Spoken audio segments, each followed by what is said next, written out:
Hi, gang. It's Patrick. And Kale. Coming up on today's episode, we're called in for questioning with another installment of Questions and Peter Panswers. As always, we discuss the latest Disney news, and we close out the show with some quick D. All that and more on today's episode of Gays Do the D. To all who come to this happy place, welcome.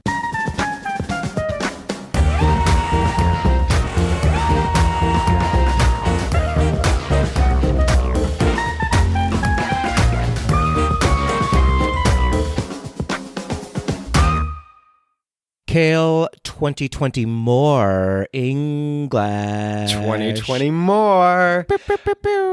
Boom, boom, boom, boom. Patrick, gosh, Leslie and I have been together 5 years. We have an amazing relationship and it's very physical. He still pushes all my buttons. People say, oh, but he's so much older than you. And you know what? I'm the one having to push him away. We have so much in common. We both love soup and snow peas. We love the outdoors and talking and not talking. We could not talk or talk forever and still find things to not talk about. Kazuki! I love that movie. It's so good. So much. It's so good. This is actually one I think you and I have talked about a lot. I feel like we have 100%. talked about Best in Show a lot. 100%. The fact that they both like soup and snow peas is the best. It's so the good. Best ever. I hear there's a rumor that they're making another one, that Christopher Guest is making another movie. So we'll see. So what are your thoughts? I know that this is not a Christopher Guest podcast, but did you see what was that last one, that Mascots? Mascots. No. Mascots was I think it was a Netflix exclusive, and it was all the same. It was like Parker Posey, but it was like as if there was like a college university mascot competition. Right. Do you get what I'm saying? I think I did see it, but it didn't like register in my it wasn't the greatest, and so part of me wishes that they would come back and do just like a sequel to one of the ones before. Do you know what I mean? Like I would absolutely watch and be invested. Yeah. They could make a whole show about completely the Best in Show characters alone. Like they could make a whole series about them. And you were on your Mac, and I was on my Mac. So and it's so good. We're so lucky to have been raised amongst magazines. Like ridiculous. I know. Ridiculous. No. Happy New Year. Happy New Year. How was your New Year's Eve, your New Year's Day? How was the start to your New Year? New Year's Eve was so much fun. I rang it in with the boys as I do every year. New Year's Day was great, full of hardly any activity at all as I started work the next day. Perfect. And then so far, the new year has been great. But, plot twist, you and I both woke up this morning sick and under the weather. Well, I've been sick for about a week. So I woke up New Year's Day and was like, oh dear. Yeah. I'm glad I'm getting it out of the way now because my trip to Disneyland is next week. So hopefully everything will be clear by then. Yeah, but, I have a ton of work worst. travel coming up too. So I'm glad that mine is also getting out of the way. It's going around. It's not COVID, but it is a ridiculous cold. It's not COVID, but I've had it for about the 2 country. days. Yeah, half the country has it right now. It's crazy. So if you haven't, I'm so sorry. But let it play out. It'll be fine. But the cough is what's killing me. I hate I feel like my ribs are bruised from coughing so much. That's the worst. It's the worst. Like that to me, that is like the worst part of COVID is that you've coughed so much that your whole body like fills it when 100%. 100%. But yeah, my New Year's Eve was also lovely. Went to bed early, but we had a game night with my brother and sister-in-law and some other kids, and then went home and just had a glass of champagne and went to bed. It was very No, I totally get it. So the clock struck midnight. We did a cheers, right? And then, kisses all around. And then I grabbed my bag at 12:01 and was like, peace. Bye. Like, seriously, I was tired and ready for bed by like 9:30. Did you guys watch any of the Andy Cohen, Anderson Cooper live from New York? We did, special? Yes. Boy, oh boy, did they get into some hot water. I know. Although living for it. Like apparently CNN's like, yeah, we're proud of it. We don't care because they were posting it. Yeah, I mean, tweeting it and stuff. I mean, it's like it's funny because a lot of the things that like are being said, like we know that there's sort of a boundary push because we're part of that community, right? But it's like when I really sit down and think about it, it's like straight guys have been doing innuendos and stuff for decades. 100%. And we've never said anything. Do you know what I mean? Nobody in like the conservative straight community was A, watching, or B, Right. knew what they were talking about. No, So, exactly. Yes.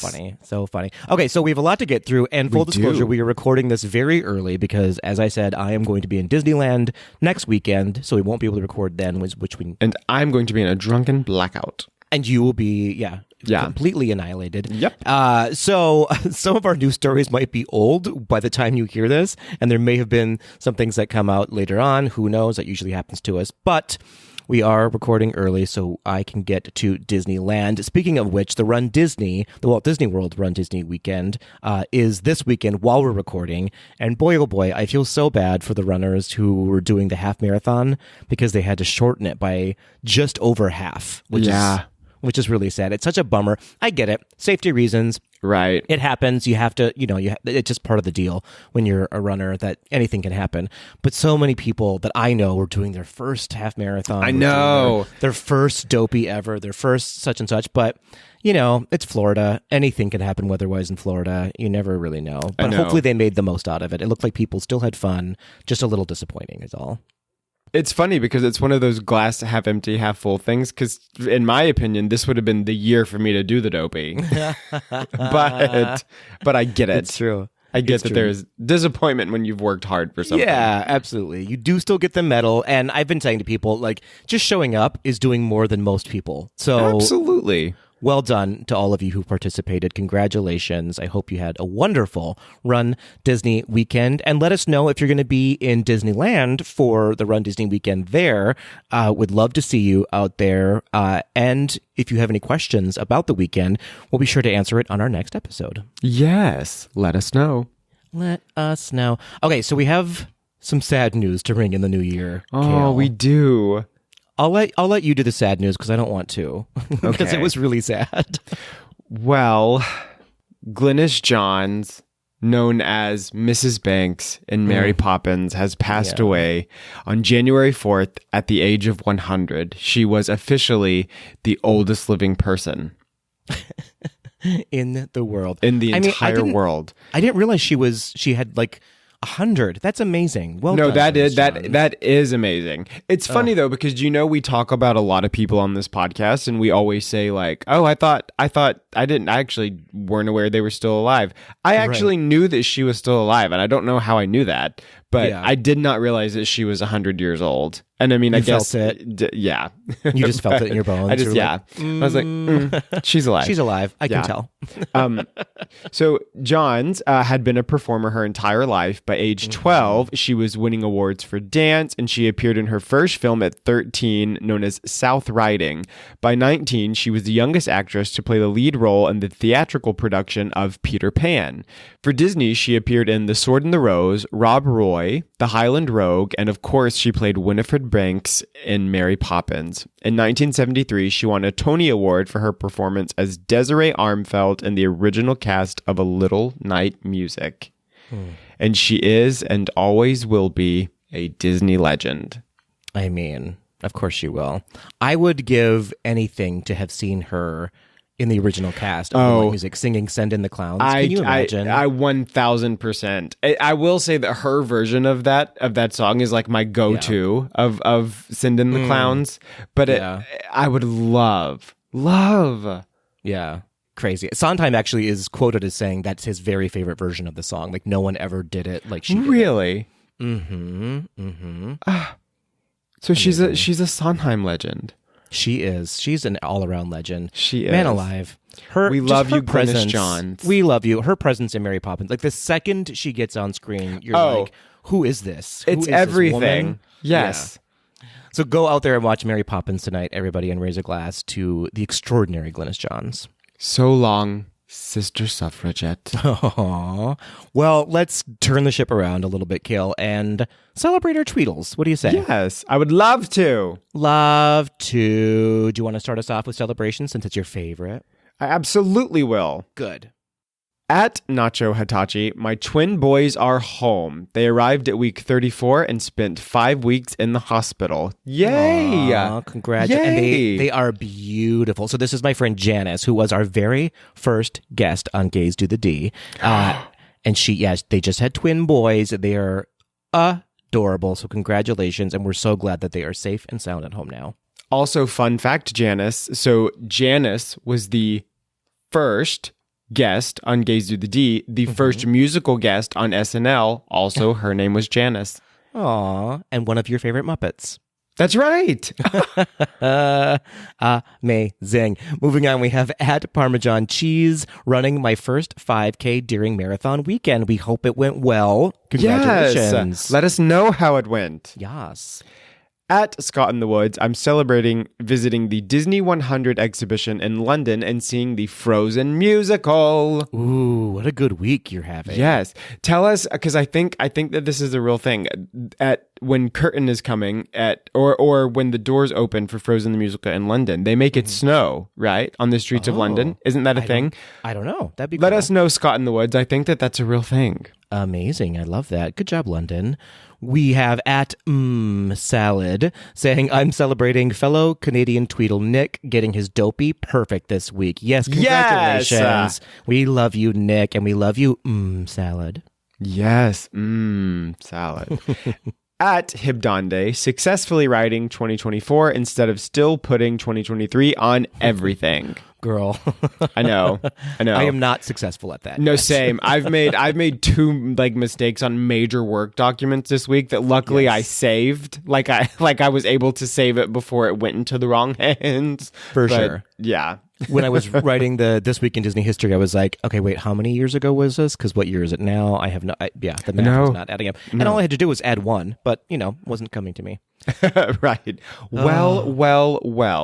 Look who colds. decided to celebrate something this week. Finally, Steve Achu is back at you. Right. Man, where were you, Achu? Where were you, Chu?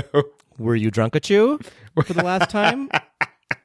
We don't know. Too but busy you are at back. you? He was busy at you. But Steve Achu is celebrating New Year and potentially new opportunities. And if I'm not given them, I'll make my own. You better. You better. Well, if that's what you were doing, if that's why you took a break, was creating new opportunities for yourself, it still does not excuse you. Please don't let this happen again. No, you're not excused to chew. And Hello? But maybe your new handle next year is Opportunichu, at Opportunichu. Or and if you keep going at this rate, we're going to call you Excusachu. Excuses, Right. Well, thank you for sending us your celebrations, Tweedles one and all. We love hearing from you. We love My celebrating favorite with you. part. It's the best. It's just a nice, really uplifting is. way to start the episode. And the only thing I can think of that's better than celebrations is This Week in Disney History, right, Kale? Same. Good. I'm glad you think so. It's a brand new year. I love the new attitude. Yes. Thank you so much. You've got a new attitude. Let's dig into This Week in Disney History. Are you ready, Kale? I am ready at you. Grapes. On January 15th, Kale, 1975, 49 years ago, this attraction opened in the Magic Kingdom. It was the first of its kind within a Disney park. The grand opening festivities included a band of 2,000 high school students, fireworks, and the release of 50,000 balloons. The first official ride was taken by Colonel James Irwin, the pilot of the lunar module on Apollo 15. What ride am I talking about? I'm going to tell you right now, I have absolutely no clue, but that sounds fascinating. Well, Like think about I have... the first rider on it was an astronaut. So what ride in Disney World's Magic Kingdom might an astronaut be interested in riding first? I mean, I want to say Space Mountain. But You should say Space Mountain. Okay. Okay, perfect. For some reason, the only thing, all the clues led me to Space Mountain, but for some reason it was not the year. The year did not, for some reason. Yeah, it's not as old as we think it is. 1975 isn't that long ago. Yeah, really. I guess you're right. And it was the first of its kind. So after Space Mountain opened in Walt Disney World, then they introduced the Disneyland version. And then the Tokyo Disney, Disneyland Paris, and now Hong Kong Disneyland also has a Space Mountain. Nice. Yeah, for some reason, I guess I did think it was older than... I mean, I knew that it wasn't like an opening day attraction, but I didn't... I guess when you said the year, I was thinking about... I don't know. But yeah, but that's awesome. It is. It is indeed awesome. Oh my gosh, I'm watching, or I just finally finished season 2 of Behind the Attraction. That series on Disney Plus. It's so good. It needs to win an Emmy Award. It's so well I haven't done. started season 2 yet, but season 1 I was obsessed with. Oh my gosh, I cry at least once an episode. I don't know why, just the nostalgia behind it all. I'm just oh, this is amazing. And this is like, so when it shows like the truck going down like the I-4 and it's all the like Pirates of the Caribbean just like animatronics in the back, right? Like in the back of like a Ford F-150 or whatever. Yeah. It's like, to me, stuff like that is like the coolest thing. It's like amazing. People had no idea that they were like behind a truck that was carrying like what would be historical. Yeah. Like, do you know what I mean? Absolutely. That's incredible. Incredible. All right, speaking of incredible, we have one more item, Kale. All right, let's for our last item. I'm ready. Grapes. January 16th, Kale. Picture it. January 16th, 1994. So 30 years ago, Walt Disney World held this very first event of its kind on Disney property. What was it? It was a Run Disney race. It was. It was the very first full marathon at Walt Disney World, which does not seem that long ago, only 30 years ago, but here we are. Well, here's the thing. 30 years sounds like a lot, but 1994 does not seem like it was 30 years ago. It doesn't. You're not wrong. You're not wrong. Yeah. That's the crazy part. Can I tell you, the mental gymnastics I did around the 30-year anniversary of it, because last year they celebrated the 30th anniversary, but I was like, so how is it possible that this year is a 30? Oh, I see. Because they had one on day one and So my mind was not in the right place to figure out the math on that one. But here we are. We made it. So nice. at the time, some fun facts. The marathon was the only event held, and only 5,588 runners were present. Now, I say only because, for reference, 12,694 people finished the 2023 marathon. So more than double are attending now than in previous years. In 1998, the half marathon was then incorporated into what was then called the Disney Endurance Series, now known as Run Disney. And it was held on the same day as the marathon. What on earth were they thinking? I know. What on earth? By 2006, the Goofy Challenge was implemented, and the half marathon and marathon were then split into separate days for the very first time. That same year, the 5K was added to the weekend, and then in 2014, the 10K was added along with the first ever Dopey Challenge. That is fascinating. I know. Run Disney has a whole history. We need to get somebody from like the Run Disney committee to be on the show just to talk to us about it, because I can't imagine the logistics that really go behind it. People complain a lot about Run Disney, myself included. There are things I would change about it, but for sure. I have to believe they are doing the best they can with what they have. You know, absolutely. Run Disney committee members, we know you are listening. Please reach out, and whichever one of you has the best idea, we will pick you to be on the podcast. It's a competition now. That's right. Competition. All right, well, that was this week in Disney history, Kale. One last item before we get into the news. Just a quick heads up to all of our Patreon members out there. Yes. We have another Happiest Hour on Zoom coming your way this January 20th. So check your inboxes soon for an invitation and a Zoom invitation. And I believe JT is hosting our January edition. He is, and these are so much fun. This is the most fun. I love doing the most fun. It is funner than the Disney park. It is funner than a Disney film. It's true. It's true. No, I really love doing that. It's just so fun to like sit down and talk to our Tweedles and really get to know them. I feel like we do know them now, a handful of them. For sure. Yeah. It's a lot of fun. A lot of fun. And as I said, it is for our Patreon members only. So if you want to join in on these monthly Zoom parties, all you have to do is go to gazetothed.com, click on the donate button, and for as little as $1 reoccurring a month, you can be part of our Patreon family, which gets you extra special offerings like the Happiest Hour on Zoom. You're almost always in a drawing of some kind. We're just throwing things at our Tweedles at this point. It's fun. Everyone you get gets a car shirt. and you get a car. Yeah. So come give us your money. I mean, hang out with us. It's true. All right, Kale, are you ready to slide into the very first news of 2024? I sure am. Let's freaking do it, man.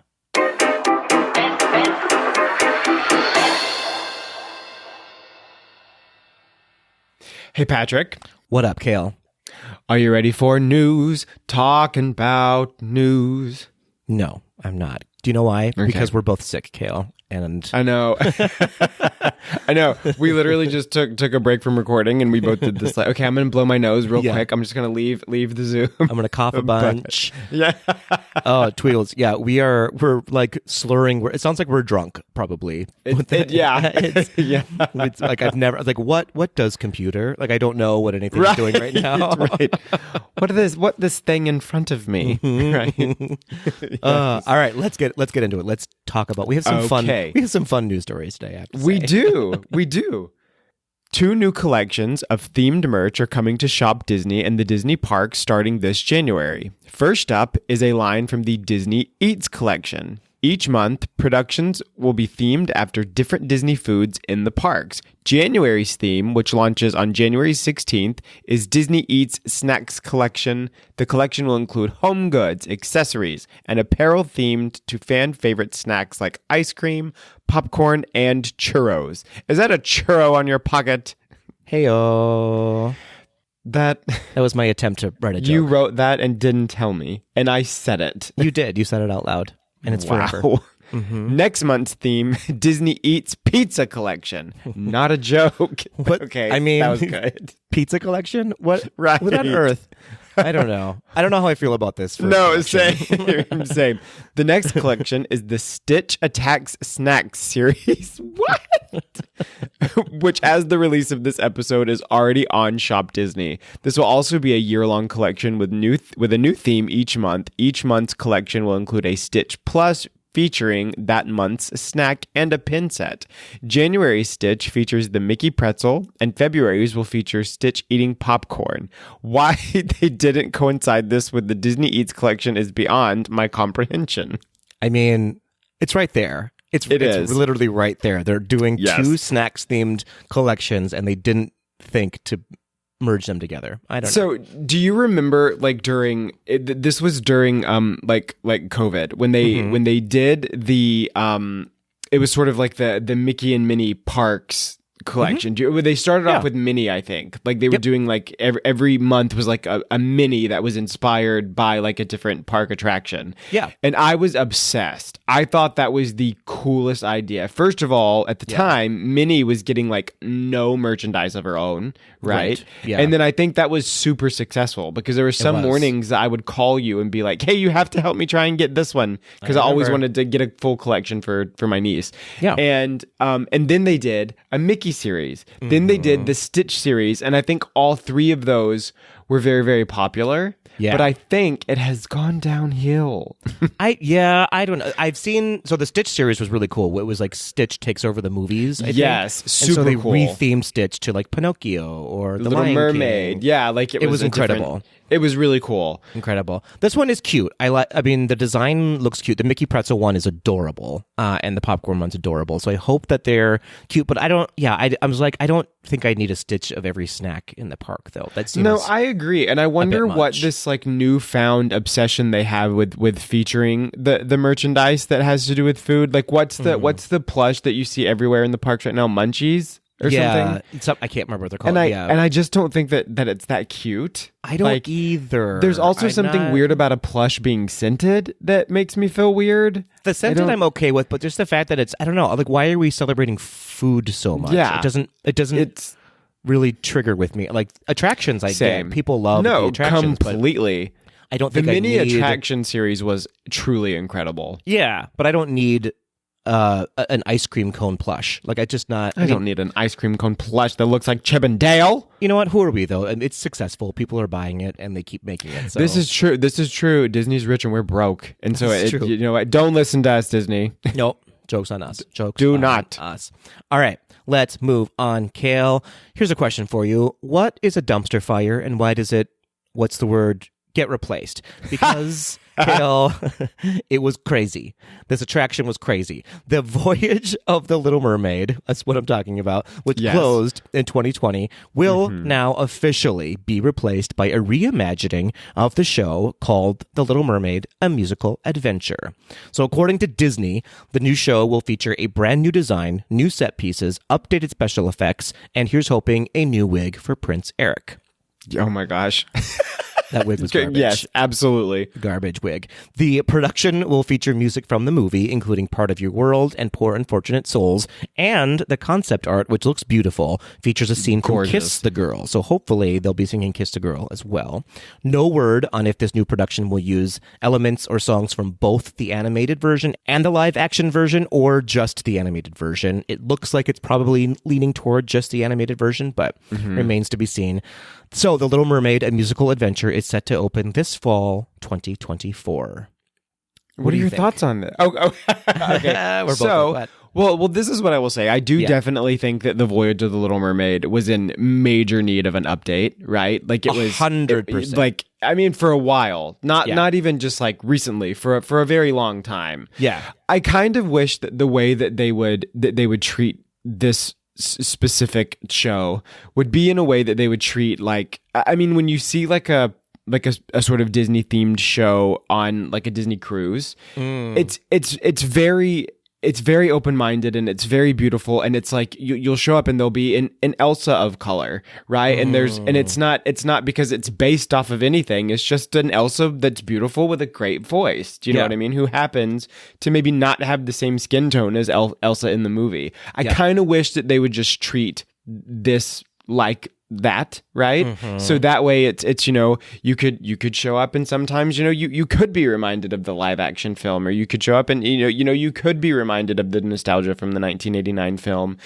I mean, I personally, because of my love for the 1989 film, I do hope that sort of like the artistic style is that way. But if I showed up and there was a Halle Bailey Ariel every time, I'm fangirling. Do you know what I mean? Yeah. And so I kind of hope that what they don't do with this is just create a very tight lockbox of what it has to be. Do you know what I mean? I do. I agree completely with what you're saying. Yes. Both universes can exist at the same time. Absolutely obviously, they can. And should exist at the same time. Yes. But when you have unless they take it away or move it somewhere else, there is an Ariel meet and greet within One Man's Dream right now, which is the on-land Ariel, the live-action version Ariel. And let's be very specific, it is like the Ariel of color, which is amazing. Freaking about time that this happens in the parks. And then down the road, you'll go to see the Little Mermaid show. And if it's only, like you said, always just a white version of Ariel, who's from the cartoon, that just seems like a missed opportunity to just mix it up and just be like, listen, we celebrate, anybody can play anybody now. That's how I feel. If the person is the right fit for Ariel, regardless of race, color, anything, absolutely just do it. Or Eric or Ursula or any of the characters who are in it. I completely understand. Yeah. Just let anybody play anybody. So yeah, I agree. I hope they don't just do a whitewashed version of it again, because that feels like going backwards. No, it absolutely does. Yeah. And part of me hopes that they don't get rid of the live action Ariel meet and greet anytime soon. I know that even when that was announced, it was sort of for a limited time, and the movie itself wasn't as popular as Disney anticipated, and so I imagine that they probably are already sort of in the process of making plans of what happens to the live action Ariel meet and greet. And I think that there's something vastly different than, you waiting in line in Ariel's grotto in Magic Kingdom to meet Ariel, and you sort of wanting that Ariel to resemble Ariel, right? I think it's vastly different when you're seeing a live stage production. Yeah. Right? I think because a child in that sense knows that this is a show that they're watching. Do you know what I mean? Especially if they've been there and they've seen it several times. Just let's celebrate everybody. You know what I mean? I'm going to make a rule, no white people. Well, yeah, I mean, it's just like, there's a lot of people out there who are like, it's ruining the magic if you do it. It's like, what magic are you talking about? Like, what are you on. Right. That's not the magic that Disney's talking about or that we're all talking about. The magic Absolutely is just not. letting people have a wonderful time. That's the magic of Disney. Absolutely. Not what a character looks like. That's not the magic. No, and here's the thing too. We don't give kids enough credit. I can tell you 1000% that when we were on the Disney Wish and the Elsa turned around and she was an Elsa of color, those kids were singing Let It Go. Yeah. Do you know what I mean? It's not, none of them were like, that doesn't look like Elsa. You have, kids are far more open-minded than we give them credit for. It's adults that are the problem. Sorry, Correct. I didn't mean to go to get soapboxy, but No, you're correct. You're correct. All right. Well, I'm interested. I can't wait to see this. Hopefully it's as amazing as some of the newer shows that Disney is releasing. I have to imagine that it's going to be, but let us know your thoughts too. Tweet us out there. yes, please do. Okay, are you ready for a crazy news story? This is so, I don't know how I feel It's about so this. same. Okay. Horror films and video games starring Steamboat Willie announced as early Mickey Mouse becomes public domain. So It's so stupid. Less than 24 hours after the long-term and much talked about copyright for Walt Disney Steamboat Willie's version of Mickey Mouse became public domain, at least one horror film and one horror video game starring the iconic character have been announced. Hours after the announcement, game developer Nightmare Forge Games announced a new survival horror title riffing on the 100-year-old cartoon entitled Infestation 88. Wow. Infestation 88 Steam page bills the game as a co-op survival horror game for 1 to 4 players. It's set in the year 1988, and you play as a member of a team of exterminators called out to treat a mysterious infestation. The trailer includes strange pulsing nests, lots of rats, and a nightmarish version of Steamboat-era Mickey. Oh boy. It is also highly rumored that film director Rob Zombie, short for Robert Zombert, will take on a full-length horror film featuring Steamboat Willie. I don't know, man. I'm all for creative license, but this is like, what? Why? What's the point? I don't know. I agree, and so here's one of the things too. And this is sort of I hope that nobody drags me in the DMs when I say this. I have to stand by, I went to journalism school and learned about copyrights and what you're, Right. and there was full courses over copyrights, and there was actually lessons that were taught over Mickey Mouse alone, because Mickey Mouse is one of the most sought after copyrighted figures, I guess, in the world. Right.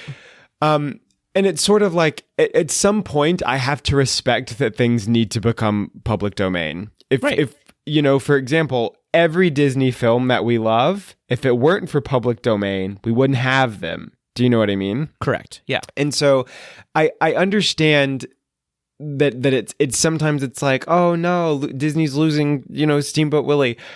I have to respect it. There are probably great things that people could do with Steamboat Willie. I don't think these are them.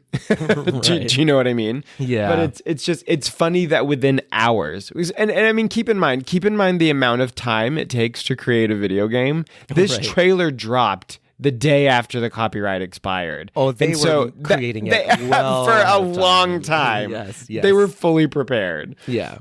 But how crazy. It's wild. And yeah, you're absolutely right. Like, Disney didn't come up with Snow White. Disney didn't come up with Rapunzel. Disney didn't come up with The Little Mermaid. So, yes, copyrights will expire, and people can do Shakespeare for free, and that's just the way things work. But yeah, people just want to ruin things, though, too. They do. That's the truth. That's what's the bummer about this. Is like, it's not done out of respect. It's done out of wanting to take something and ruining it. Oh, it is. It absolutely is sort of, taking something beloved and going, ha, Right. But, Exactly. But am I going to watch the movie? 100%. No, I'm definitely not. I don't like horror films. But...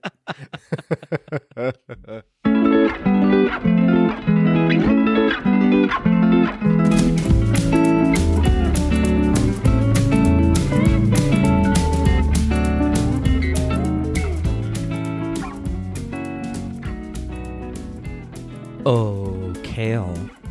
Oh, Patrick. Let's perk up, Patrick. Here we go. Let's get it. Perk it up. Perk up. We're so sick. You and I. know. We have such colds, and I know. I'm trying to believe that I don't have a cold right now, but I do. I just have a cold. I know. Yeah, I know. we were just saying that we're going to listen back, and it's going to be like, what are we even talking about? Are we in a coma right now? Right. Did we we're record gonna get a anything? message. We're gonna get a message that's literally like Mickey Mouse isn't public domain. We're Yeah. gonna find out that was all all a fever brain dream. fog. Every bit of it. It's all a fever dream. No, I'm really excited about this main segment. I love doing Same. questions and Peter Pantsers, and we're mixing it up a little bit this time. We are. In that, for the first time in forever, we are asking each other questions as well. So Yes. not only are our Tweedles interviewing us, we are interviewing each other with questions that we've not disclosed to each other either, so we don't know what each other is asking. Nope. Are we going to answer our own questions as well, or is that just like we'll get there when we get there? We can get there when we get there. So I will not lie. A lot of the questions that I have for you are questions that I've never been asked, and I've like thought about them. They're questions that like I imagine myself like on Oprah, and she's asking me. Do you know what I mean? Interesting. So Okay. so I might want to answer my own question. Yeah, I'm excited. Same here. I have some that are Disney related, some that are not Disney related. Same. Okay, great. Perfect. And some of them are a little deep and Oh. bleak. Oh. Yeah, I'm kidding. Yeah. But yeah. No. But I'm serious. Tell me about your childhood. That's how we're going to start. Yes. When did things go wrong? Yeah, what was the specific moment? September 28th, 1989. Yes. Oh, delightful. Okay, let's just jump right in. We have a lot of questions to get through. We Okay. may not get to all of them. So if you are a Tweedle who wrote us multiple questions, we may not ask all of your questions, but we will save it for another installment of Questions and Peter Pantsers later. And thank you in Yes. advance to everyone who sent in your questions. Yes, thank you so much. All right, how do we jump into it? Should we start off with a Tweedle question or one of our questions? Let's What do you a wanna Tweedle question and then you question. Perfect. And then Tweedle question, me question. Perfection. Tweedle question, you question. Tweedle question, me question. Wow. Okay, you have a map. I like it. Yep. All right, Okay. well, pick out the first Tweedle question, Kale. Okay, let's do at Steveachew. Steve Achu is making up for it for He being is. He absent is. in our last episode. Yeah. Yep. He's back. Good job, Achu. He's back at you. Yes. If you could be, quote, friends with, unquote, any character at a Disney park, who would it be? Ooh, that's a good question. And let's I know open it mine, up hands to down. gender as well. Like, doesn't matter the Okay. gender. Ooh, that. love. Okay. Okay. I feel like I would want to be a villain. I feel like the villain characters have more like authority to do more stuff. They have like carte blanche of like, I can say a little bit more crazy things. Very, very much so. So I would say I'm gonna. Can I give one for two genders? Of course. Okay. So hands down, my like ultimate go-to would be Jack Sparrow. Like I can see that. 10,000%. Yeah. Like that's been a dream since I was like a teenager. Yeah. And then it's funny because I've never had an interaction with them in the park, but I love watching interactions with the Ugly Stepsisters. Oh my gosh. Love. And so that would probably, That's great. Yes. I would be the other ugly stepsister if you wanted Should to we that do together. this? It would be We should. incredible. I think so too. Because here's what's funny. I was going to say like either Maleficent or Lady Tremaine would be super fun to do as well. Yes. I like this. Okay. I do too. That was I a would fun be one. One of the stepsisters. Yeah. And if I was a costumed character, I think Stitch would be a fun one. Stitch or Chip or Dale. Oh, I would One want to of be those. Goofy. Costume character would be Goofy. I'm not tall enough to be Goofy, so I can't do that one. I'm probably too tall to be Goofy. They're probably like Goofy's only 7 feet tall. Yeah. Yeah. Stitch would be fun though, I think, because again, you can just like play and have more fun with that I character. think so too. Yeah, I love it. Okay, am I asking you a question or are you asking me a question? You asked me a question. I'm asking you a question. Okay. Yes. Do you want an easier one or do you want a deeper one? I want you to start with. just whatever you feel, however you're feeling. Great. Let's get angry first. Okay. Here we go. What is a park's pet peeve of yours? So when you go to the parks, what's something that you see people doing that you're like, I stop doing that. This annoys the crap out of me. Ooh, okay. All right. We all have one, or Yeah. or even something that the way the parks do something, you're like, why are you doing it that way? This would be my, so whatever it is. What's a park's pet peeve of yours? Okay, so I'll say this one simply because it's every time I've walked into the park over the past couple of years, it's been like, I have to say that all of the like scaffolding in Epcot has been a huge pet peeve. Specifically, like, but as far as like things that people do. And this is not just Disney park related. When you are quite aware that there are people behind you and people simply stop walking. Oh my God. That probably is my big. I'm actually, and like it's funny because like my sister absolutely hates people who cut in line. Like I'm actually, it does not bother me that much, and I don't know why, because by all means my personality and how like aggressive I am, it absolutely should. But for some reason, it does not bother me. Like, I'm always like, we're going to the same place. Like, it's not. I agree 100%. Like, it doesn't affect me at all. But something about like when there's 20 people walking on a walkway and like 2 people decide they're going to stop. Like flames on the side of my face. Like, oh my gosh! And then when they do it like in a doorway to a store. Oh my gosh! At the top of an escalator. Yes. It's just like, what are you doing? I hate it. I know. Or when you're trying to like run out of a funeral. Oh, it's the worst. It's the absolute worst. Yes. Like, will you stop and cry somewhere else, please? Or run into a funeral, either way. Oh my God, I know. Yeah. Yeah. Mm-hmm. Okay, so I think that was a good question, and you have to answer it too. Oh, mine's the same, 100%, is people stopping. Really?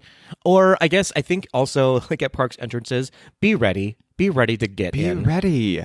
I know it happens, and I'm probably guilty of it at some, but it's like, we all know the drill at this point. Like, have things out of your bag, go to the right line, have it, like, just be ready, because you're holding up everybody behind you. I completely agree. Yeah. So that's my biggest pet peeve. Okay, now you pick a Tweedle question. Ooh, that's right. Tweedle question. Okay, I have to switch back and forth between my sheet and the notes on the... Okay, let's just go down the line. We have magical travels with Randy. Aw, we haven't heard from you in a while, I feel like. Asking... if Disney opened a tattoo shop in Disney Springs, what would it be called? Ooh. Inked and painted. Inked and painted. I mean, I don't think it gets better than that. It doesn't. Oh, I like that. Inked and painted. Inked and painted. Or the inked and painted department. Yes. Something. Yeah, I like that. Amazing. Genius. I'm not going to top that. I'm not even going to try, because that's exactly what it needs to be called. Inked and painted. Do you have a Disney tattoo, or do you want to get a Disney tattoo? I don't even remember. I've always thought that it would be I always wanted like an Ariel inspired tattoo, right? Yeah. But just haven't really found one. The only tattoo that I have that I remember is I have the original cover art of Catcher in the Rye on my rib cage, and then I have one on my foot that I do not remember getting. It appeared sometime between 2007 2009. but I'm open to more tattoos. But I've always wanted, and I think I have to convince them to do this. I've always wanted for me and the Steamboat Willies to get like a matching little, like a tiny little Steamboat Willie tattoo somewhere. Cute. But yeah. What about you?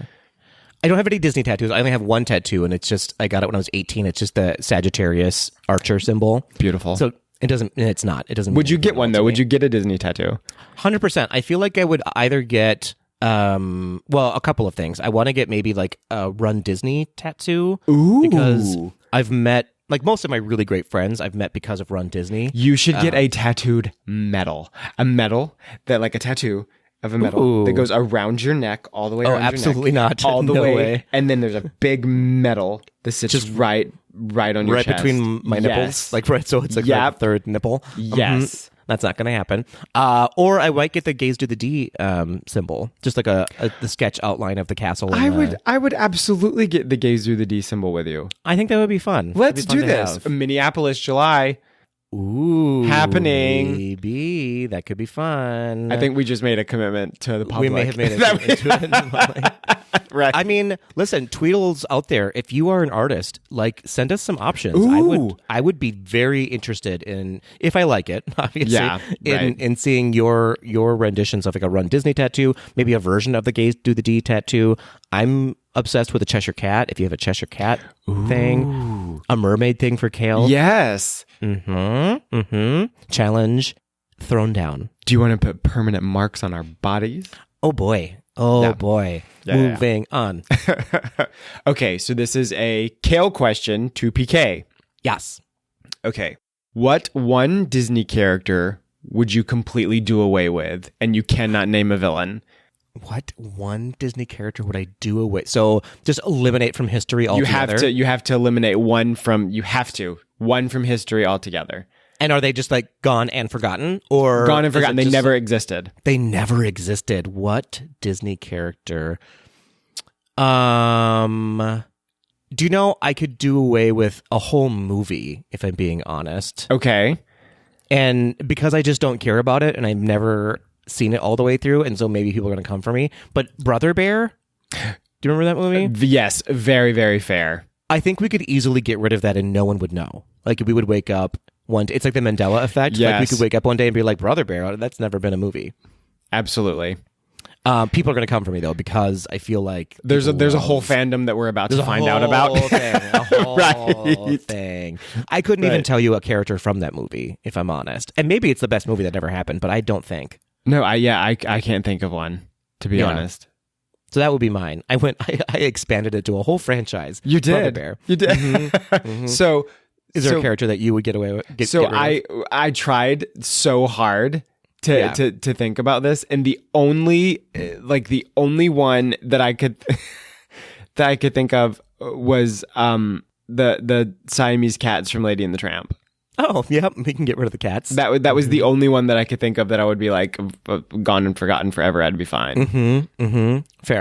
Fair enough. Which is a bummer because they were really beautifully drawn and animated cats. Very beautifully drawn. But they leaned in so heavily to the racism. Very much so. Yeah, that's a bummer. Mm-hmm. That's very a bummer. much. Yeah. Yep. Okay. So now we have another Tweedle question. Yes, please. Okay. At Danko Direct, of the four co-hosts, who is the Will, Grace, Jack, and Karen? Okay, I'll do this first, and then you do it, and we'll talk through our disagreements. Okay, Yeah. I'm going to say Ryan is Jack. Okay. You are Grace. JT is Will, and I'm Karen. Interesting. I can see. I would either put you or Ryan as Jack, though, if I'm being honest. Like for different reasons, though. Okay, explain. That sounded pointed, but I go ahead. I think that you're a wild card, and I think Jack is a wild card as well. Okay, fair. That's very fair. Yeah. And over the top, and like a fan favorite as well. Like I'm not blowing smoke, but like Jack is a fan favorite. Well, my gosh. Oh my goodness. Yeah, here's the thing. I actually don't really know if there's a true Karen among us. Do you know what I mean? Mm-hmm. But I think of if there had to be someone to assign Karen to, it would have to be me. But that's not. Do you get what I'm saying? Like I do. Yeah. You can bring the cynicism a little bit in a good way. I don't mean like you're just a curmudgeon, but like no, Karen very much so. Karen has like some truth cynicism to her. Yes. And this is one of my favorite things about you is like the reason that I would put you as Grace is because I sort of love Grace's anxiety and how it's the driving force a lot of times of her storylines and characters in her character. Do you know what I mean? Yeah. And so I kind of, that's one of my favorite things about you is that you're super self-aware of it. Do you know what I mean? Aw, thank you. Of course. I would say the same too, because like if I'm in that main character role, I'm still a little bit messy and like, incomplete, right? Just as Grace is as well. But I love how the one that neither one of us have argued about is JT as Will because that's JT just as Will, said it. 100%. Yeah, right. I mean, 1000%. Yeah, that's just set in stone. That's not. And which is great. Like he is Very much so. a main character. He's a reliable witness. You know what I mean? Like he's just He holds the four of us together. Yes, it's true. It's true. Oh, that's fun. Okay. All right. Moving on. Thank you, Danko Direct, for that fun question. Yes, thank you. Okay, a question for Kale. I am going to ask you. Okay, here's one. If you had another podcast, what would the topic be? Ooh, I would have to say mental health. And you and I've talked about that a little bit before. We've gone back and forth with, should we start a podcast as, not mental health professionals, but as people who strive to take care of their mental health on a regular basis and sort of start a community with that. And who knows, we might do that. You never know. It might start right now. And here we are. Welcome to Mental Health with Kale and Patrick. With Kale and Patrick. I like it. What about you?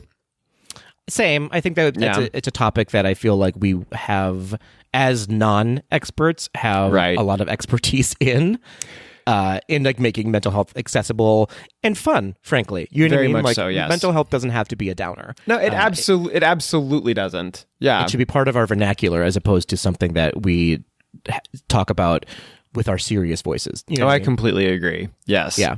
Yeah. I like that. All right. Moving on. Oh, it's me, isn't it? Yeah, it was you reading a Tweedle question. That's right. I don't know the formula yet. It'll take me a while. Okay.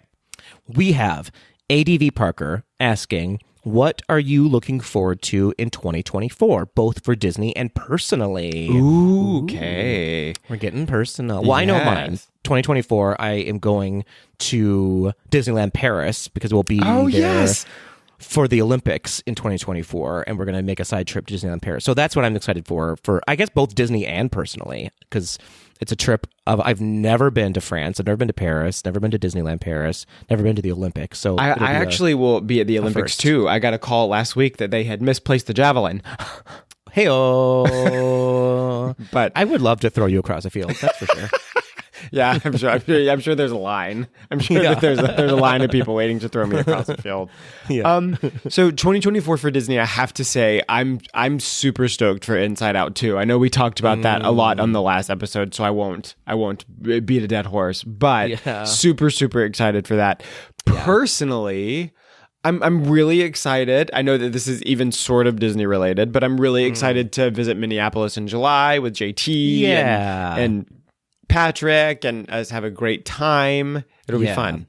That'll be super fun. Yeah, and I think so a couple of our other Tweedles will be here. They're also singers in concerts that are going to be here for that. We have the most talented little Tweedles. We sure do. Yeah, 2024, I think, for all of its anxiety that is about to happen at the tail end of 2024, I think it's going to be a fun year, though. I think so, too. Some fun things planned, for sure. I do, too, for sure. Yeah. Okay. Are you ready for a KE to PK question? I don't know. Am I? Okay. Do we want to go lighthearted or do we want to do? It is your in the driver's seat. All right. What's your most embarrassing moment? Ever? My most embarrassing moment? Oh gosh. I don't know. Can I be honest with you? I don't feel like I really get embarrassed easily. Yeah. Does that make sense? Like it does. There are things that I'm like, I don't love how that looks or that picture or whatever, blah, blah, blah. But like when it comes to my actions, I kind of stand behind them and or like learn from them. And this is such a horrible answer, but like embarrassment is not necessarily something that comes to me, if that makes sense. No, that's fair. I could actually see you not easily getting embarrassed. It takes a lot for me to get embarrassed too, because most of the time I'm the first one to laugh, and then but yeah. I mean, I guess like I'm not embarrassed, but like when we hung out in the parks that one time, that you know what I'm talking about. I sure do. I had 1,000 too many cocktails, and was just like, well, that wasn't my best face. It wasn't my best foot forward, and not how I wanted the night to end. But nothing like obscene happened or no crimes were committed. But it was just like, maybe go to bed now.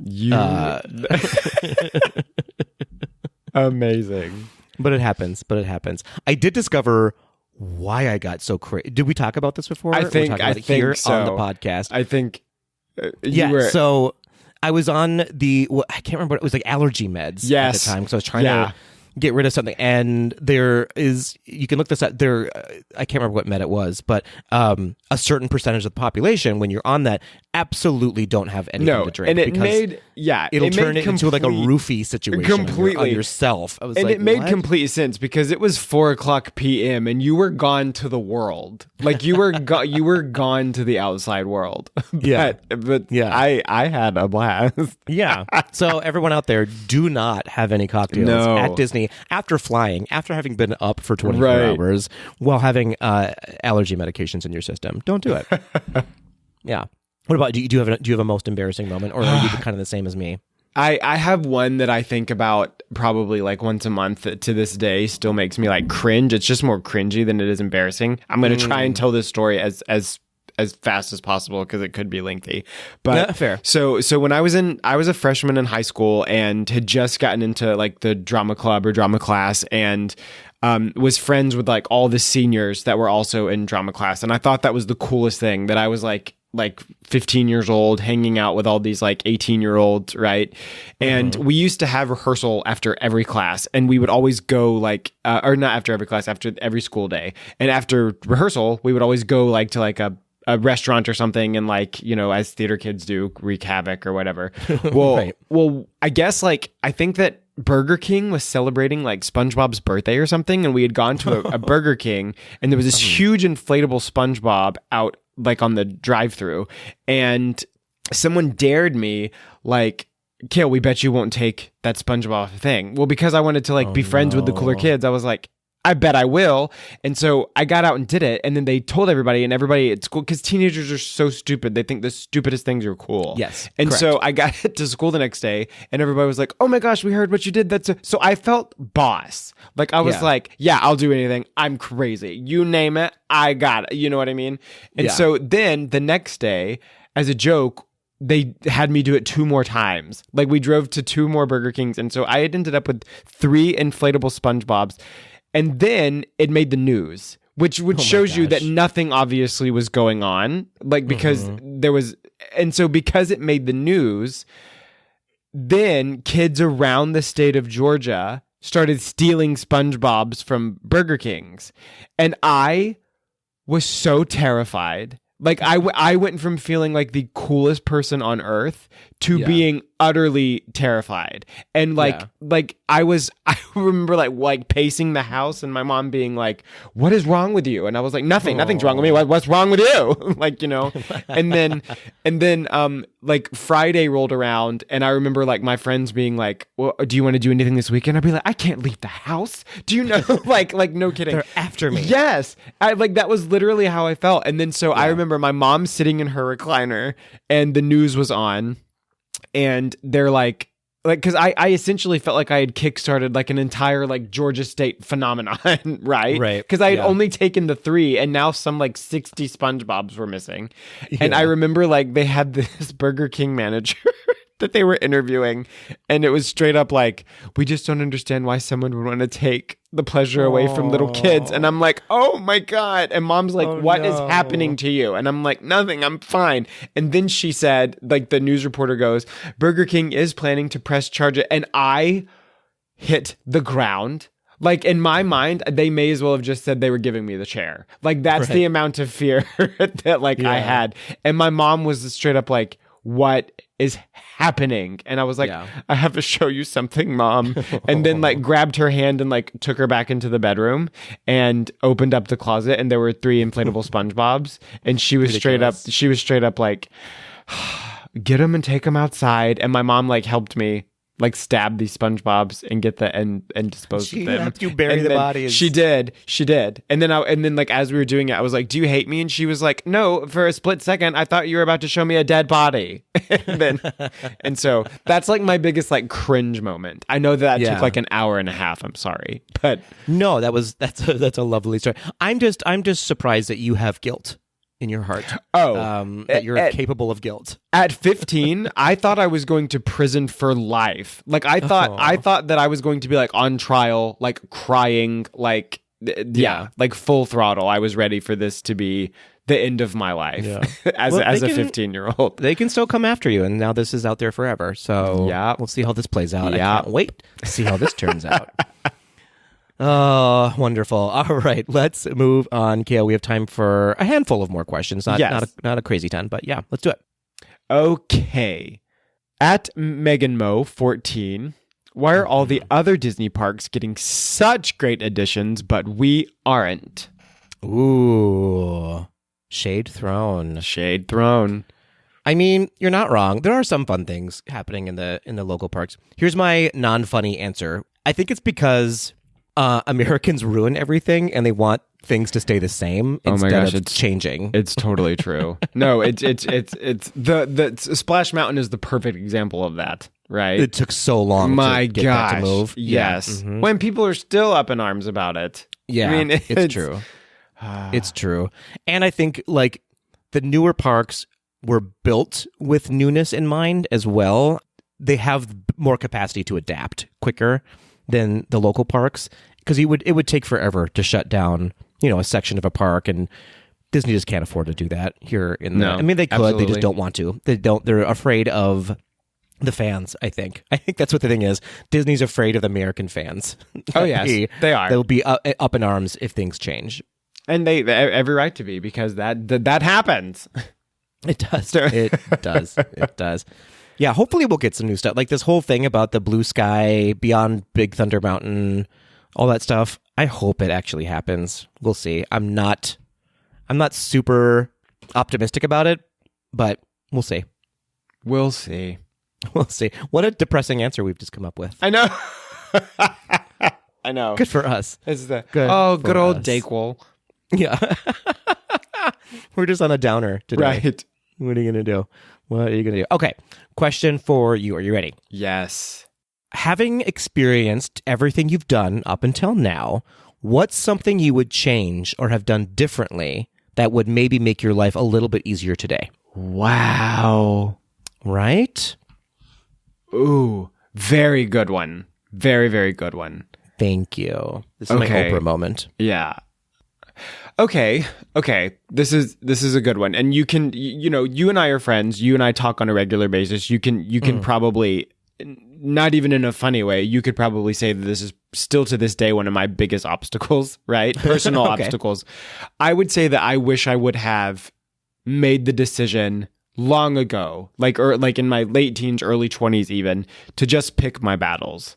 But like I know that sounds very vague, but I can tell you that for a really long time that affected a lot of decisions I made and like what path I went down, and so yes, I would say that long ago I wish I would have learned to sort of go, you know what, this one I'm just going to eat the crow. Because as an adult, well, and that's something that you're not told a lot as a teenager or as a child, right? That one day you're going to wake up and you're just going to have to keep your mouth shut sometimes for the sake of your own sanity and for the sake of a day just being a normal day, Yeah. And so I think that would be it. Picking my battles and eating crow. That's a good one. I wish I would have learned or taught myself to do that way sooner. It's a valuable lesson and one that I think most people struggle with. I still do. I want to pick all the battles. Do you know what I mean? And it's we are very good at this. I think I would flip it a little bit for myself and I think I'm getting better at this, but like learning what to worry about and what not to worry about. Yes, you know what I mean? Very much so. Like a perfect example is this upcoming trip to Disneyland. Like I already stress about that. That's just my nature. Of course. But I deal with it a lot better than I used to, and da-da-da-da.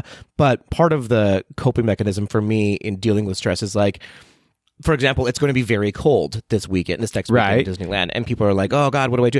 And I'm just like, I'm just going to pack warmer clothes. Like that's that's so little to worry about. Completely. In the grand scheme of things, and just recognizing that stuff. And I wish that I had taught myself to do that earlier, because I feel like I'd be a lot further along in that process now of just batting stuff away. It's like, I can worry about that, but should I? Nah, I shouldn't. But we're both pretty perfect now. Do you know what I mean? Like we're both pretty perfect. 100%. Yeah. 100% correct. 100% correct.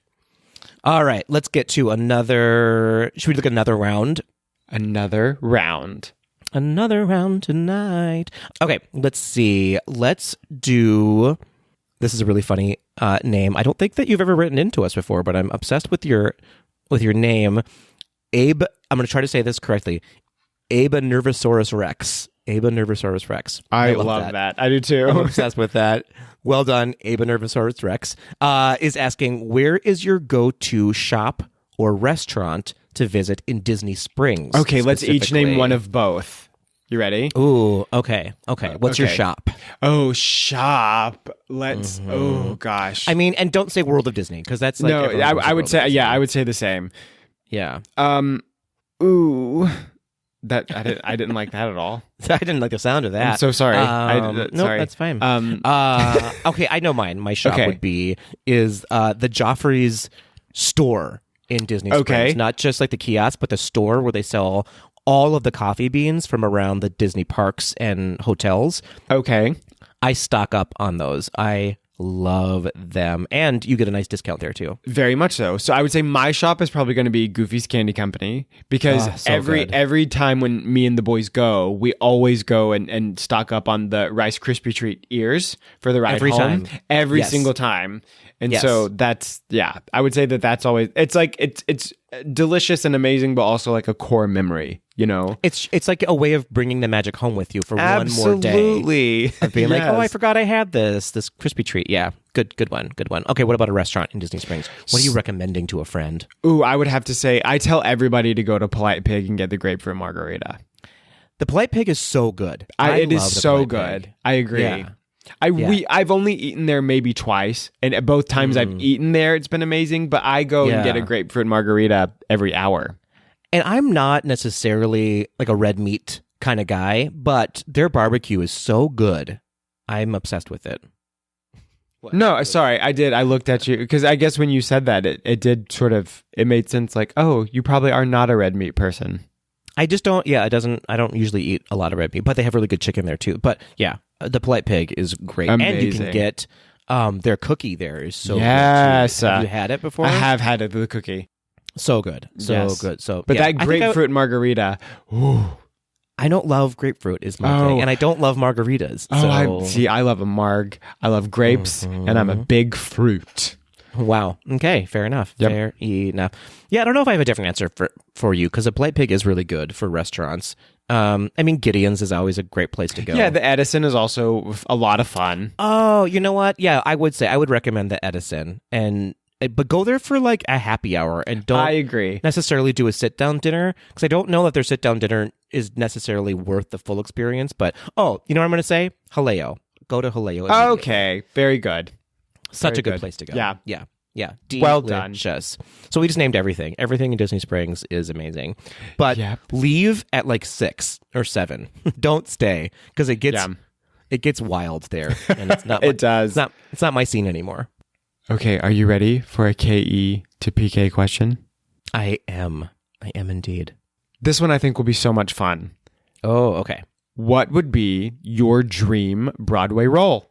Ooh, dream Broadway role. Let's remove Book of Mormon from the table because we've already talked about that ad nauseum. Yes. Dream Broadway role.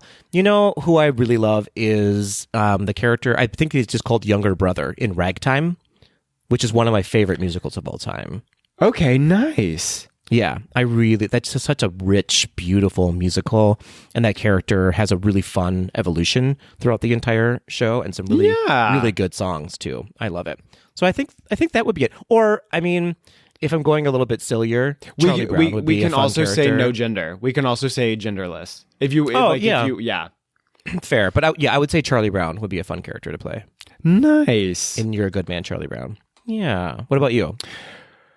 So I think Hedwig. Hedwig would be, but I have to tell Big you swing. since I was a child, the MC in Cabaret has been I was gonna number say, one. yeah. Number one for me. Like I don't really have, I mean, sometimes I miss it. Sometimes I miss, I mean, even though like I sing, I perform on stage, I don't, sometimes I don't miss like true theatrical productions just because of like the stress that comes back to me as an adult when I think about it. It's like, I don't know if my anxiety as an adult could handle it like teenage me or early 20s me did.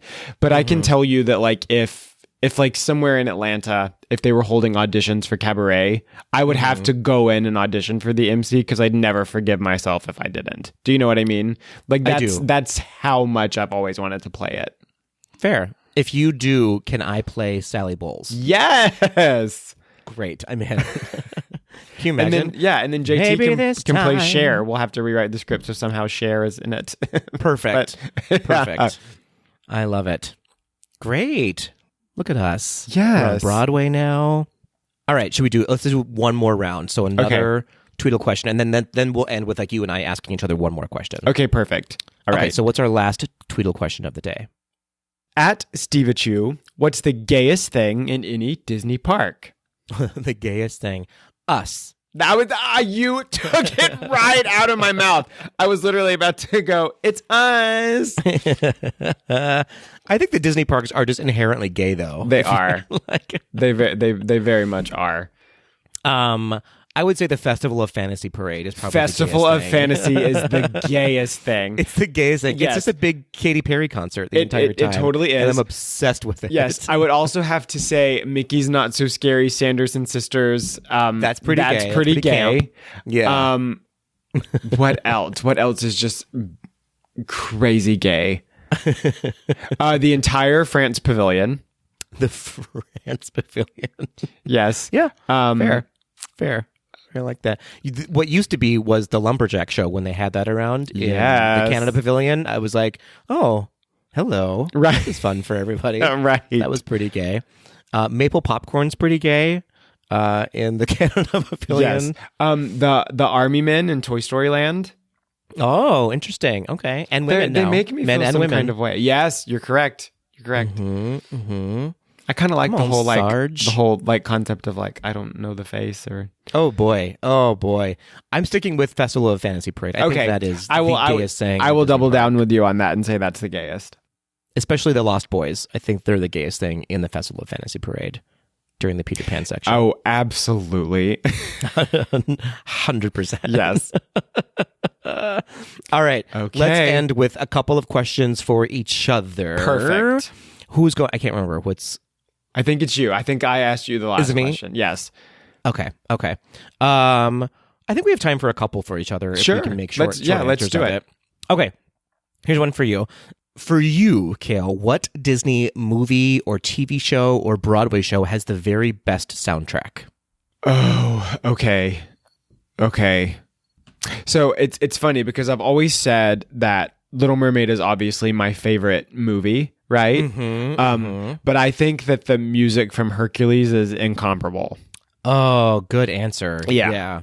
I mean, even though like I love Part of Your World, I love Kiss the Girl. To me, the best Disney song is I Won't Say I'm in Love, and so it's so good. Yes, it's so good. Zero to Hero. It's the whole thing. The whole thing. Yeah, absolutely. I think for me, it's the Broadway Newsies soundtrack is just absolutely stunning. Very good.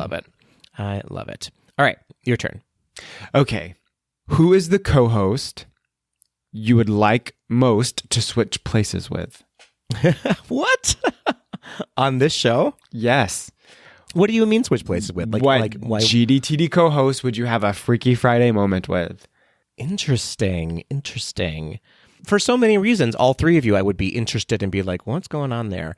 I feel like Ryan, honestly, I would. Ryan, that's what I say. I wrote that question with Ryan in mind. Always going somewhere. It would absolutely be Ryan. Yeah, Ryan in my head, and maybe I'm completely wrong. Ryan, let us know. Is this like he's sort of a yes and kind of a person when it comes to plans, and so I feel like he just does a lot of stuff that I just don't do. Absolutely, and I wish I did more. I mean, like if there was like a Freaky Friday, I can tell you, like, and I switch places with Ryan, I can tell you, I would sleep all day Saturday and Sunday, like truthfully. Oh yeah, I would be exhausted. If I totally was trying to keep up with him. Yeah. Completely. I would skip doing the spin classes though. I would skip coaching those. Same. Yeah, same. Don't have time for that, but good question. That was a fun one. Okay, let's see. Okay, so other than Disney, what's something else in pop culture that you are a huge fan of? Other than Disney. Well, I'm a huge theater nerd, but I feel like that's not a fair answer because everybody knows this. Yeah, and I wouldn't put like theater as a pop culture reference either. Yeah. Necessarily. I mean, so as a child, and I understand that this is controversial as of recent, I can tell you as a child, I was a diehard Harry Potter fan. I always was as an adult. I mean, I read every book a billion times and blah, blah, blah. It feels a little less special than it used to for reasons that we don't have to go into. But, it's true. But I would say that was sort of Harry Potter actually was I would say as like an equal part of my childhood as Disney was. Like it was like they were 50-50. But yeah. Fair enough. What about you? I'm a big fan of the Dr. Seuss universe. Okay, interesting. I didn't know this about you. Oh my gosh, I love the Lorax. I loved the Grinch. All the Green Eggs and Ham. I was a big Dr. Seuss PK, fan. That's super cool. I actually did not know this about you. I have many layers. I'm an onion. Nice. Okay. What film character, it can be Disney or not Disney, okay? What film character do you most relate to? Oh gosh, what film character do I most relate to? It can be Disney, does not have to be though. I don't know if I'm such a fuddy-duddy. I don't often put myself in that position. Do you know what I mean? Like when I watch a movie, I have a lot of empathy already, and so I try to disassociate when I'm watching a movie. But I would say, again, it's not really a film character, but I've always related to Charlie Brown, I think. That's adorable. That's, yeah. I think, it's kind of a simple answer. Yeah, exactly.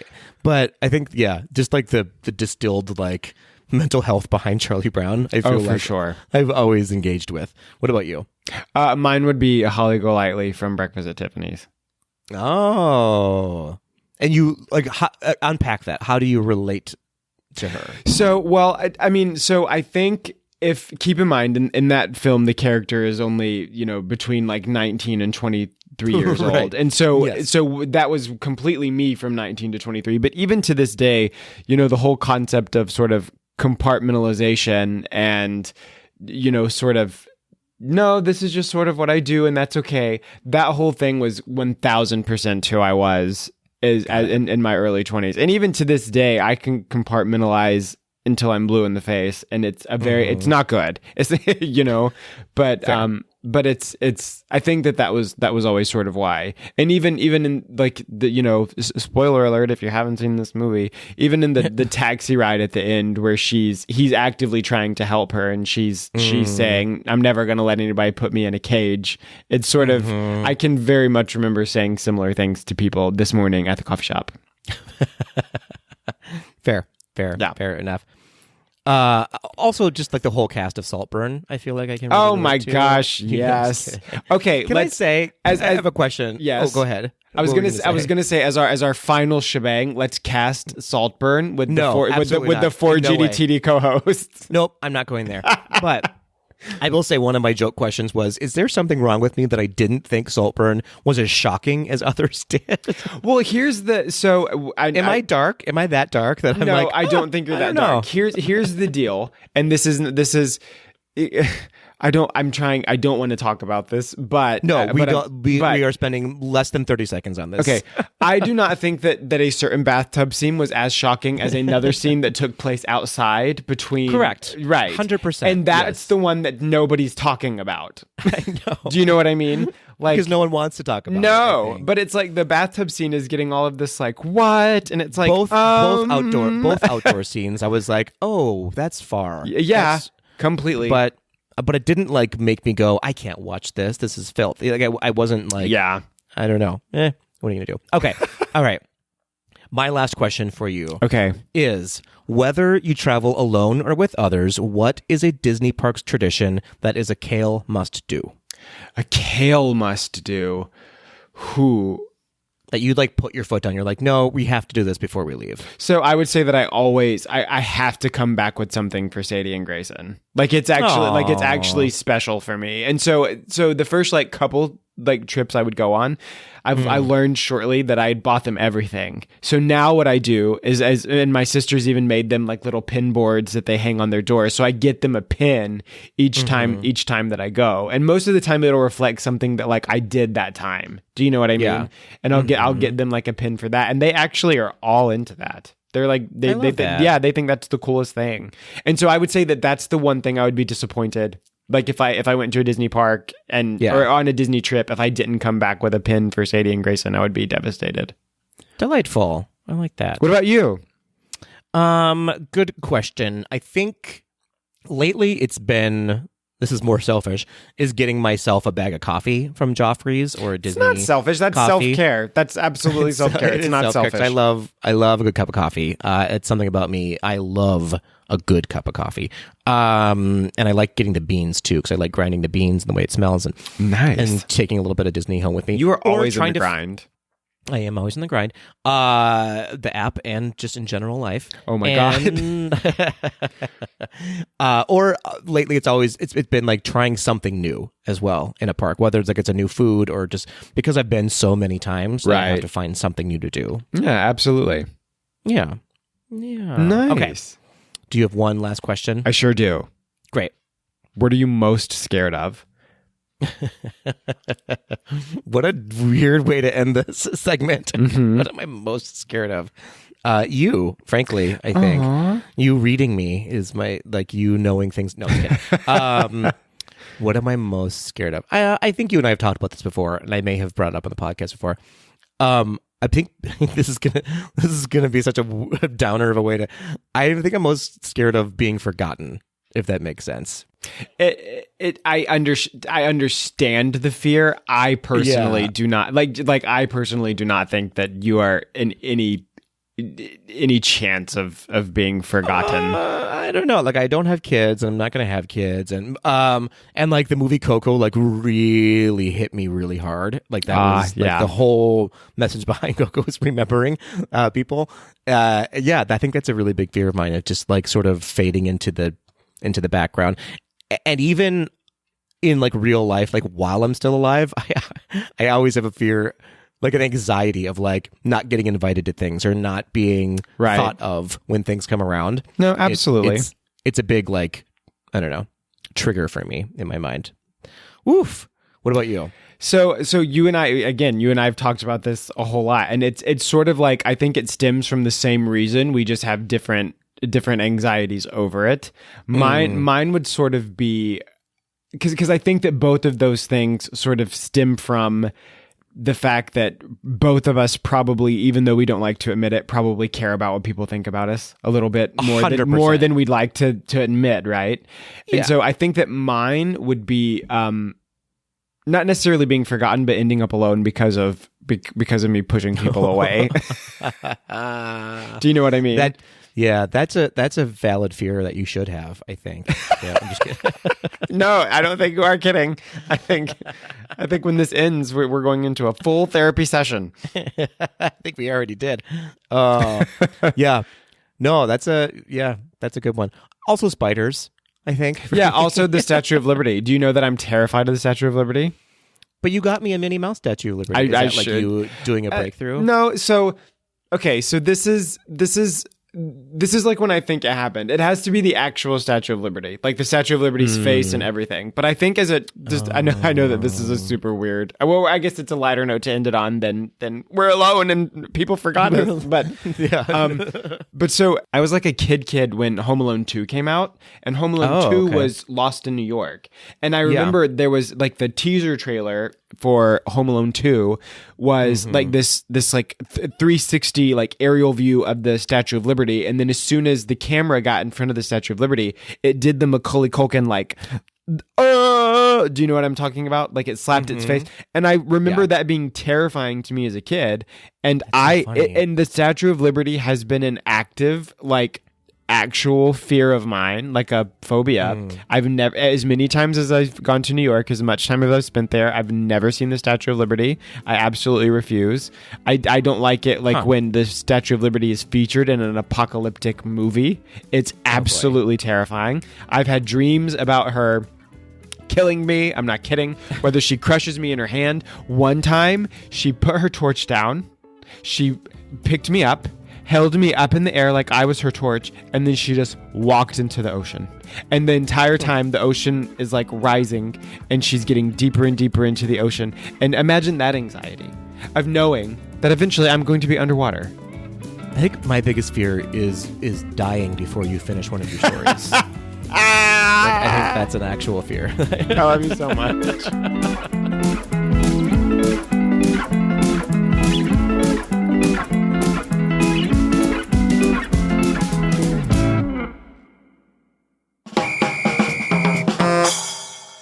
It's murder on the dance floor, but you best not get a groove, DJ.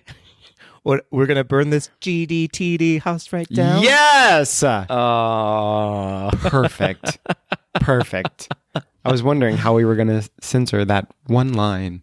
We're not going to censor it. We're going to salt burn ourselves into some quick D. Can we talk about how many bleeps there were in the last episode? I felt bad for you. There were a ton. There was a lot of bleeps. Just toward the end, though, things got a little punchy. Yeah. We got a little fast and loose with the language. There was a lot, though. Are you ready, Kale? I'm ready. For the first quick D of 2024. Yes. Let's do. We have two questions. You never forget your Tweedles. first D. Okay. We have two questions from our Tweedles. He's back at you again. It's Steve at you. Will not be forgotten at you. He will not. Because he has a quick D. He says, "I'm here at you to stay at you." I'm here at you. Is asking at Steve at you, what Disney film do you want to see represented more in the parks? I've said this a million times over. Emperor's New Groove. Emperor's New Groove needs its own land. Almost, it does. I feel like. It does. We need Cuscotopia.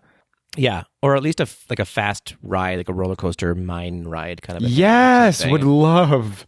That would be amazing. Emperor's New Groove. I mean, Rapunzel could get some more love in the parks, I feel like. I completely agree. Don't see a lot of Rapunzel. I feel like I've said before that they need to do like a Dumbo style attraction or a Magic Carpet style attraction where she's swinging you with her hair. Oh, yeah. That would be fun. Star Wars, I feel like. I'm just kidding. Right. Need some more attention.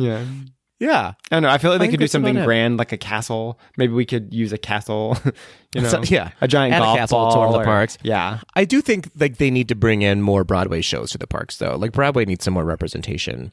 Like there needs to be a Disney on Broadway hotel or something. I completely agree. A show every night. I also think, keep in mind that when I say this, I don't think that this means they should replace the current shows that they have, because I understand the sort of 10, 15, 20 minute review of Beauty and the Beast or Little Mermaid or something like that. I also think it would be incredible if once a show is no longer running on Broadway, I would pay money to one night to see a full production of the Little Mermaid musical or, Beauty and the Beast, the musical at full caliber. Do you know what I mean? I think that would be pretty cool. And I mean, it's sort of, that's just money that they would be making. Do you know what I mean? Oh yeah. Absolutely. Yeah. I think that would actually be a great idea. Thank you. Thank you so much. I'm very wise. Okay. You are. Are you ready for our last question? Ready for the last question. In an episode that was only about questions, we have one more question. Okay. And this comes from @_realtor on the run, asking us, who is currently at Run Disney doing the Dopey, I believe. Congrats. Asking, what is your least favorite Disney snack, restaurant, and ride? Snack, a restaurant, and ride. Okay. Least favorite snack? I haven't met a snack I didn't like, I guess. If I'm honest, I've never tried, but I never want to try the turkey leg. It doesn't appeal to me. No, here's the thing. It's messy. You have to hold it with your hand. It's also hot as blazes outside in Florida. Right. Yeah, I agree that would just be absolutely miserable. But I don't eat snacks. I am the boom boom snack. I'm just kidding. Fair enough.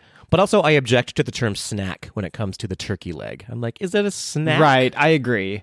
I don't understand that term, but okay. Yeah, I would agree with you hard on the turkey leg.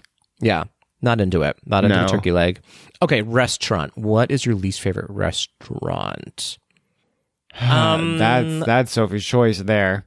I'm gonna. You don't like any restaurant. I don't. I'm gonna say Space 220. I think is the most overrated restaurant. Maybe, Okay. In my opinion. Yes. I think go there, sit at the bar, and look at it, and then get out. You don't need to experience the food or anything there. It's just it's too expensive for what Yeah. they're actually giving you. I would That's my say, opinion. yeah, I would have to say maybe Cosmic Rays. Oh, Only because I mean, it's not bad. It serves its purpose, right? Like if you're hungry, quick service, in and out, right? But it's to me, it is the most basic of food. And in my opinion, in Magic Kingdom, there's if you're gonna do that, I would go to Casey's, which I know is a trial and tribulation. Do you know what I mean? But it's true. It's sort of true. I know that I get that like Cosmic Rays is among the easiest, right? To sort of get in, get out. Yeah. But I would say as far as like the quality of food, that probably is my least favorite. It needs a refurb too. It's always dirty in there. It's I feel always like. dirty. It feels like a school cafeteria. It does. Yeah. It does. And people just like leave their garbage everywhere. Everywhere. They cannot keep up with the volume in that. Let me tell you, and Cosmic we've Rays. never talked about this, but I actually would say Tomorrowland is probably the dirtiest area of any Disney park. I'm being serious, and I don't know why, but it always feels that way to me. Yeah, if you're going to see a piece of garbage on the ground, it's going to be in Tomorrowland. If you're going to see a piece of garbage, if you're going to see a garbage can that's close to overflowing, which never happens anywhere else, but I've only ever seen it happen in Tomorrowland. Like where people are actively stacking garbage on top of the garbage can. Do you know what I mean? Garbage. Like, yeah. Everyone has dropped their ice cream there. Everybody's dropped their it's ice a mess. cream. It's sticky, I feel like. It everything, even if you don't touch it, it seems sticky. It's got a little film on it. Yeah. Okay. Yes. What about it's got a little salt burn film on it. What about a ride? What ride is your least favorite ride? Tower of Terror. Is it your least favorite? I It feel like you really- get the most enjoyment out of Tower of Terror, though. Ooh, I mean, I don't know. So here's the thing. This is truly how I feel about most rides. I get so much anxiety on the lead up to a ride, right? Like it's awful. The anxiety that I get on the lead up to Tower of Terror is excruciating. Like truly, like I could never. Now, here's the deal. Like you just said, when I'm off of Tower of Terror, super glad that I just did it. Do you know what I mean? But if I'm there, like that's Mark's favorite ride, and so I will always ride it with Mark, right? Because it's his favorite. Like I would never be like no, let's not, let's do something else. But if it's me and somebody who doesn't care to ride it, perfect. Love it. Okay, that makes sense. I'm going to narrow this down to like, because I'm not going to count like the alien swirling saucers and Dumbo and stuff like that. I just don't. Yeah, I mean Dumbo's a big attraction, but of the main big attractions that like crowd favorite attractions, my least favorite one, this is going to be controversial, is the Seven Dwarfs Mine Train. I just don't care about that ride. Interesting. I actually do think it's pretty fun. See, that's fair enough. Yeah. I don't know. I don't think, I think if it's a ride that you can get in and out of 5, 10 minutes, 15 minutes, I'm not going to wait an hour for Seven Dwarfs. That's very fair. I will also say too that it seems like part of me wishes that they would have found a place for that in like the German pavilion in Epcot, only because you have Seven Dwarfs Mine Train, you also have Big Thunder Mountain, which are very similar rides, and they're walking distance of each other. Do you know what I mean? Yeah. In the same park. And so it's sort of, and in my opinion, if I had to choose between one of those, I would always go with Big Thunder Mountain. Oh, 100%. I just think it's more thrilling. Big Thunder is. Oh, and just totally. more unique as well. Yes. But I mean, how cool for Epcot. Like Epcot really needs, I mean, I know we have Cosmic Rewind now, right? And so which is my favorite ride. But as far as like an actual just like smooth and like get on get off roller coaster, Epcot really doesn't have that. And so to me that actually would have been quite cool for it to take place like with where the Snow White meet and greet takes place. You know what I mean? Agreed. So there we go. We're going to burn down Seven Dwarfs Mine Train. We're gonna burn Epcot right down right now. Not Epcot, the mine train. It's not in Epcot. But we're gonna burn down Epcot and then rebuild it with the mine train there. I'm into it. Okay. You're not paying Broken stuff attention down. to any of my plans. I've stopped listening hours ago. Really. Okay. Alrighty.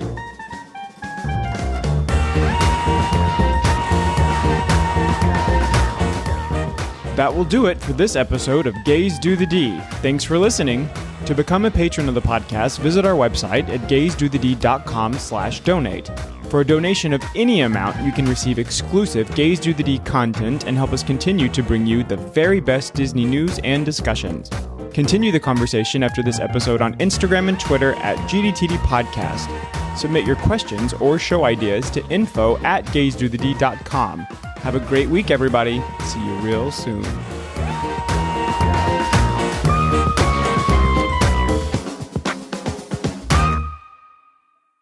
Garbage wig.